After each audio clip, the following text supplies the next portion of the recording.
नमस्कार दोस्तों, आप सबका एक बार फिर से मेरे चैनल पे हार्दिक स्वागत। मैं आपका दोस्त विवेक गोगना। अपने चैनल की तरफ से हम आपको ज्योतिष के अलग अलग टॉपिक की आपको जानकारी देते आए हैं। ज्योतिष शास्त्र में हजारों तरह के योगों के बारे में बताया गया है और उन योगों में से यदि कोई योग हमारे चार्ट में हमें दिखता है तो उन ग्रहों से बनने वाले योग से काफ़ी उम्मीद लगा लेते हैं कि जब उन योग बनाने वाले ग्रहों की दशा भुक्ति आएगी तो हमें काफ़ी अच्छा रिजल्ट मिलेगा। लेकिन दशा भुक्ति आकर चली जाती है परंतु रिजल्ट हमारी उम्मीद के मुताबिक हमें नहीं मिलता। क्यों? क्योंकि हम उन ग्रहों से बनने वाले योगों की पूरी जानकारी नहीं रखते दोस्तों। ऐसे ही ज्योतिष में एक टॉपिक है पंच महापुरुष योग। आज इस वीडियो में चर्चा करेंगे कि कैसे ये योग बनता है और कब ये योग अपना पूर्ण फल देते हैं। इसको एग्जाम्पल के माध्यम से समझने की कोशिश करेंगे। तो इस टॉपिक को शुरू करने से पहले आप सभी दोस्तों से मित्रों से गुजारिश करूंगा, खासकर उन दोस्तों से जो पहली बार इस चैनल को देख रहे हैं, यदि आपने चैनल सब्सक्राइब नहीं किया तो प्लीज़ सब्सक्राइब कर लें। नोटिफिकेशन बेल का बटन दबाना ना भूलें, क्योंकि जो भी वीडियो चाहे वो वैदिक हो या केपी एस्ट्रोलॉजी हो, आप उसे मिस ना कर पाएँ। मंगल, बुध, गुरु, शुक्र, शनि, जब ये 5 ग्रह अपनी सब राशि, मूल त्रिकोण राशि या उच्च राशि में केंद्र के भाव 1st, 4th, 7th and 10th में बैठे होते हैं, या चंद्र लगन से या चंद्रमा से केंद्र में अपनी सब राशि, मूल त्रिकोण राशि या उच्च राशि में बैठते हैं, तब मंगल से दोस्तों रोचक योग, बुध से भद्र, गुरु से हंस, शुक्र से मालव्य, शनि से शश योग बनता है। अगर ये पांचों ग्रह योग बनाते हो तब पूर्ण तरह से पंच महापुरुष योग बनता है। लेकिन जब इनमें से कोई 1, 2 या 3 ग्रह ही ये योग बनाते हैं तब उसी ग्रह के द्वारा ये योग बनेगा। जैसे गुरु और शनि केंद्र भाव में उच्च होंगे तब गुरु से हंस और शनि से शश नामक योग बन जाएगा। अब योग तो बना, लेकिन ये सबसे ज़्यादा शुभ प्रभावशाली तब होता है जब इन 5 ग्रहों में ग्रह लगन से भी और चंद्रमा से भी केंद्र में आ जाता है। तब ऐसी स्थिति में यही सबसे शक्तिशाली पंच महापुरुष योग बनेगा। लेकिन जब ये ग्रह केवल लगन से या केवल चंद्रमा से ही केंद्र में होकर योग बनाते हैं तब इसका महत्व जो है दोस्तों थोड़ा सा कम हो जाता है। जैसे शुक्र उच्च का होकर लगन में केंद्र में हो लेकिन चंद्रमा से 8वें भाव में, तब यहाँ शुक्र से जो मालव्य योग बनेगा वह प्रभावी तो होगा लेकिन उसका महत्व कम हो जाएगा। इसको एक एग्जाम्पल से समझते हैं। आपके सामने ये कर्क लगन की कुंडली है। मान लो यहाँ मंगल 10th भाव में बैठा हो, तब यहाँ मंगल मेष राशि का होगा, जो कि रोचक नाम का पंच महापुरुष योग जो है वो बनाएगा। लेकिन मान लो चंद्रमा यहाँ 5वें भाव में बैठा हो, तब चंद्रमा से गिनने पर मंगल 6ठे स्थान में होगा, क्योंकि 5वें स्थान से 10वां स्थान छठा है। इस कारण यह योग फल तो देगा, लेकिन चंद्रमा से मंगल की प्लेसमेंट अशुभ भाव में होने से यह संघर्ष से या कम मात्रा में फल देगा या शुभ फल देने में काफ़ी देर कर सकता है।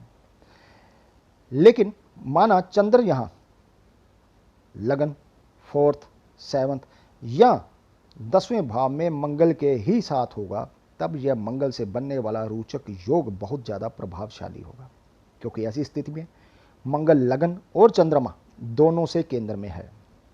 यही स्थिति सबसे शक्तिशाली इस योग की होती है। लगन, लग्नेश और चंद्रमा इस स्थिति में जितने ज़्यादा बलवान और शुभ होते हैं उतना ही इस योग या इन योगों का शुभ प्रभाव दोस्तों बढ़ता है। अब यदि कुछ जातकों की कुंडली में मंगल, बुध, गुरु, शुक्र, शनि से पंच महापुरुष योग में से कुछ योग बन गए, लेकिन अगर लग्नेश या चंद्रमा सूर्य से पीड़ित हो या नीच राशि के हों, तब इस योग के शुभ फल नहीं मिल पाते, चाहे पंच महापुरुष योग का ग्रह लगन या चंद्र दोनों से ही केंद्र में क्यों ना बैठा हो। इसको एक एग्जाम्पल से समझते हैं। आपके सामने ये तुला लगन की कुंडली, लगन से और चंद्रमा दोनों से शनि 4थे भाव में मकर राशि का होकर बैठा हो, लेकिन तुला लगन का स्वामी शुक्र और चंद्र अस्त हों या नीच के हों, या लगन या चंद्र से जिससे भी शनि केंद्र में है वह अस्त, नीच, पीड़ित हो, तब यह योग किसी तरह शुभ प्रभावी नहीं होगा। अब ये योग कब सबसे ज़्यादा शुभ परिणाम देते हैं इसको समझते हैं। एक तो जब इन पंच महापुरुष योग बनाने वाले ग्रहों में जो भी ग्रह यह योग बना रहा है वह खुद अस्त पीड़ित ना हो। 7 लगन, लग्नेश और चंद्रमा ये सब भी बलवान तब शुभ होकर बैठे हों, तब यह योग जितने भी बनेंगे और जिन भावों में बनेंगे वहाँ से और अन्य तरह से दोस्तों शुभ फल दिलाएंगे। इसको एक एग्जाम्पल से समझते हैं। मकर लगन की कुंडली में जो आपके सामने है, शुक्र 10वें भाव में तुला राशि का होकर बैठ जाता है। साथ ही मकर लगन का स्वामी शनि भी बलवान और शुभ हो, मकर लगन भी शुभ प्रभाव में और चंद्रमा भी शुभ और बली हो। साथ ही चंद्रमा से शुक्र केंद्र में बैठा हो, शुक्र भी अस्त या पीड़ित ना हो, तब इससे ज़्यादा शक्तिशाली मालव्य योग शुक्र के द्वारा नहीं होगा।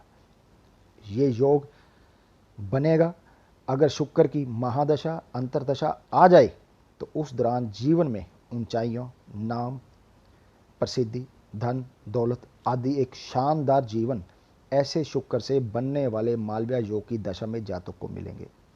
ऐसे समय शुक्र राजा बनाकर रखेगा और राजा समान जीवन देगा, क्योंकि शुक्र खुद भोग विलास सांसारिक सुख सुविधाओं का कारक ग्रह है दोस्तों। इस तरह से लगन और चंद्र दोनों से केंद्र में बैठकर ग्रह यह योग बनाएगा, और वह ग्रह जो पंच महापुरुष का योग बना रहा है वह भी अस्त पीड़ित नहीं है, तब बहुत शक्तिशाली शुभ फल मिलते हैं। जितने ज़्यादा मात्रा में पंच महापुरुष योग के ये 5 योग कुंडली में होंगे उतने ही ज़्यादा शक्तिशाली कुंडली बन जाती है। यह योग किस भाव में और जो ग्रह योग बना रहा है वह ग्रह किस भाव का स्वामी, फल उसी के अनुसार होगा, लेकिन होगा शुभ और सुखद। इस तरह पंच महापुरुष योग एक राजयोग से भी उत्तम जीवन देने में दोस्तों सक्षम होता है। ये था आज का टॉपिक कि किसी जातक की कुंडली में कैसे पंच महापुरुष योग बनता है और कब वो अपना पूर्ण फल देने में सक्षम होता है। वीडियो आपको अच्छा लगा हो तो प्लीज़ लाइक कीजिए, शेयर कीजिए। मिलते हैं एक नए वीडियो में, तब तक के लिए नमस्कार।